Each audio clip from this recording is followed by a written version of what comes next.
So we need to make sure we train our back correctly so that you can build yourself a nice V-taper, make your physique aesthetic and have a good posture as well. So from my years of training, I've built my back up to this point, and right now these are some of the exercises that I'm doing that are really helping improve my overall back progress. So let's get into it. I'm going to give you a few exercises and then I'm going to give you some alternatives to do as well if you're starting out or if you can't do the main movement. So first we'll start off with arguably the most important factor of building your back, and it is the lats, the wing muscles. So to build this up, we want to use the dumbbell pullover. That's the most effective exercise I found, in my opinion, that I did when I was a kid. I smashed this exercise out, got really heavy on it, and I think it developed my lats really well. So to do this exercise, you want to start with the small weight and make sure your body is stable and your arms are kept a similar bend throughout the whole movement. So you don't want to be straightening and bending your arms halfway through the movement because it's going to take the tension away from your lats. So as your arm passes over your head, you want to really start feeling your lats get that stretch, and as it goes further back and back, you want to get to a point where you can really feel your lats stretched out to its max. Feel that moment, hold it there for a really brief second and then pull it back and contract. And then you want to repeat that process again. And you don't want to go too far with the stretch. Go as far as you feel comfortable and then bring it back. And a good alternative for this exercise is a cable pull down using a rope. So with this, it's a very similar thing. You want to keep your body in a very stable position, and when you pull down, you want to make sure that your hand is at a fully extended position when it's at the cable.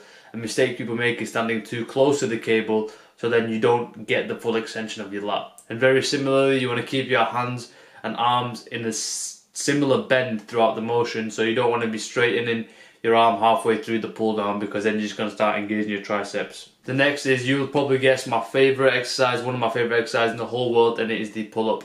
It's a staple because it's actually really useful to do. It saves you loads of time in the gym. Because it hits so many different muscle groups at once and it's quite an intense exercise, if you don't want to be spending hours in the gym, this is one of the best exercises you can do. So a few key points to remember with the pull-up. You want to control yourself up and down because you want to make sure your back muscles are engaged throughout the whole movement.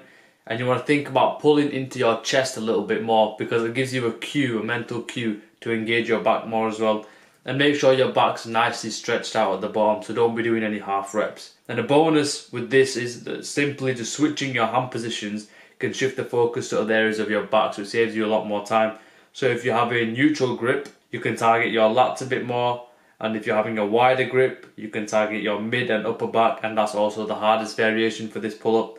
And you can use an underhand grip, which uses more of your biceps and is the easiest variation for this pull-up. And it also helps your mind-muscle connection because you're at the top of the movement, and if you can focus on contracting your back there, it'll be really nice for you to transfer into other exercises as well. It's really good for your biceps, and who doesn't want good biceps either? Son of a bitch. And the two alternatives to build up to this, if you can't do a pull-up yet, number one would be a machine pull-up. So it basically assists you by taking some of your body weight off, and as you get stronger, you can start to decrease the weight, so then you're using more and more of your own body weight.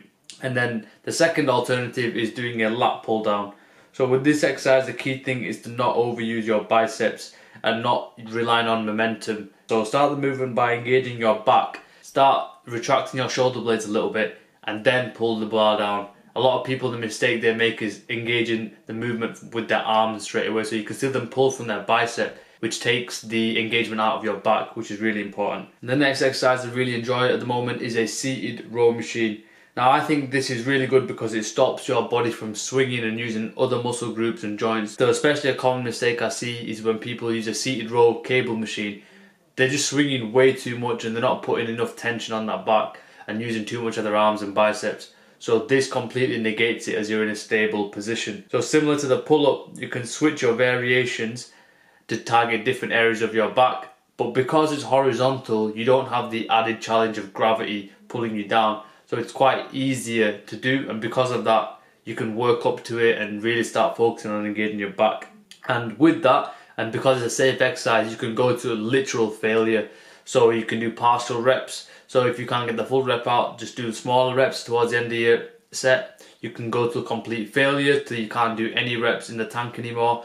And you can even do drop sets because it's set up with a pin. All you have to do is, once you've done a set, half the weight or drop it by 30%, and then do another set. Really nice to add the extra tension into your back. To set this up, I like to set it up just below shoulder width, and this is personal preference. Just below shoulder width, I really get a nice contraction, especially to the mid back. And similar to lat pull down, you want to be engaging your back first, so retract your scapula and shoulder blades a tiny bit and then pull, and that way you're going to use your back muscles to do the row and not your biceps. Building your back is sick. It's literally a cheat code to wearing any sort of clothing and having that V-taper effect. Also improves your overall aesthetic, makes your physique proportion, balance, and even improves your posture. So you don't walk like this, you know what I mean? Guys that walk like that, you have a good, well-trained back, chest is stood upright. So if you put some extra focus into your form, you can literally explode your back growth. You can do what I did in less than half the time, genuinely, if you do focus and put that work in and really engage your back in the exercises. But as always, bro, you know my message. Keep building, keep progressing. I'll catch you in the next one. Whew. Nice.